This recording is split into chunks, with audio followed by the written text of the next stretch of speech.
అసలు తిరుమల పవిత్రతను దెబ్బతీసిందే చంద్రబాబు అంటూ తిరుమలలో ఉన్న 7 కొండలను మా నాయన జీవో ఇచ్చి కాపాడాడు అని ఇప్పటి వరకు మా నాయన రాజశేఖర్ రెడ్డి మీద తిరుమల ద్రోహి అంటూ జరుగుతున్న ప్రచారం అబద్ధమని జగన్ ఒక వీడియో విడుదల చేశారు. వాస్తవాలు మనం చర్చించుకునే ముందు ఆ వీడియోను ఒకసారి మీరు పూర్తిగా చూడండి. వీడియో రికార్డ్ ప్లే చేయి మా చంద్రబాబు నాయుడు అన్న మాటలు.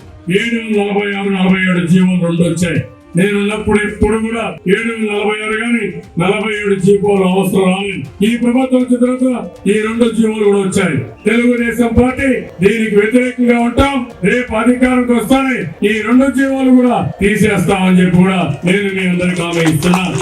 చూశారుగా, జగన్ ప్రచారం చేస్తున్న వీడియోలో చంద్రబాబు ఏం చెబుతున్నారంటే జీవో నెంబర్ 746, 747ను రద్దు చేస్తామని చెబుతున్నారు. ఈ 2 జీవోలు ఏంటంటే తిరుమల అంటే కేవలం 2 కొండలు కాదు, 7 కొండల సముదాయం అని చట్టబద్ధంగా ప్రకటించడానికి జీవో 746 తెచ్చారు. అలాగే జీవో 747 అంటే పుణ్యక్షేత్రాలలో ఇతర మతాల ప్రచారం వల్ల శాంతి భద్రతల సమస్యలు తలెత్తకుండా హిందూ దేవాలయాల పవిత్రతను కాపాడటానికి కఠినమైన నిబంధనలు అవసరమని భావించి జీవో 747ను తెచ్చారు. సో మా నాయన రాజశేఖర్ రెడ్డి తెచ్చిన ఈ 2 జీవోలను చంద్రబాబు తీసేస్తాను అన్నాడని, అలాగే హిందువులకు వ్యతిరేకంగా చంద్రబాబు ప్రవర్తించారు అని జగన్ ఆ వీడియో ద్వారా చెప్పారు. కానీ ఇప్పుడు నేను మీకు అసలైన వాస్తవం ఏంటి అనేది వివరిస్తాను.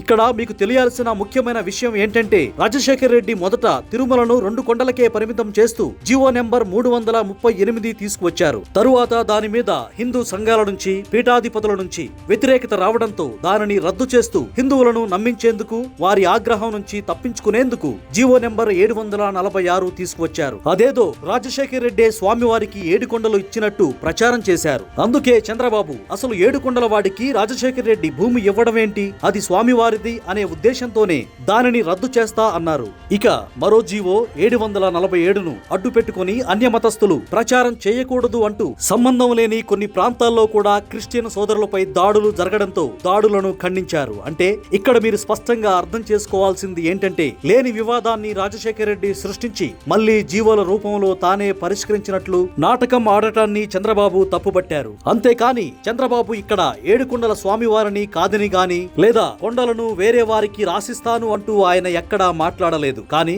జగన్ మాత్రం తప్పు వాళ్ళ దగ్గర పెట్టుకుని ఎక్కడ కావాలో అక్కడ వీడియోలు కట్ చేసి హిందువులను, క్రిస్టియన్లను చంద్రబాబుకు వ్యతిరేకంగా మార్చాలని ప్రయత్నిస్తున్నారు.